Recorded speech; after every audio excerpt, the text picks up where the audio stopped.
ये मौका आपने जाने नहीं देना। कभी कभी अल्लाह मौका देता है कौम को अपनी तकदीर बदलने का।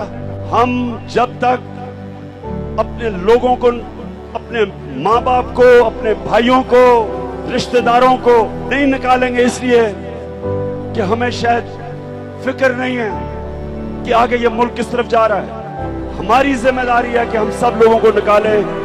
ये नहीं देखना कि कैंडिडेट कौन है, उम्मीदवार कौन है।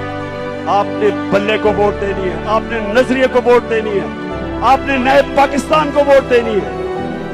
आपने ना बरादरी का देखना है, ना रिश्तेदारों का, ना दोस्तियों का।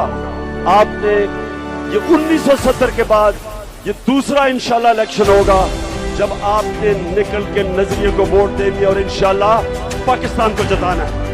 मैं ये चाहता हूं कि आप सिर्फ बल्ले को वोट दें, जो भी उम्मीदवार है उसकी फिक्र ना करें, बल्ले और नजरिए को वोट दें पाकिस्तान।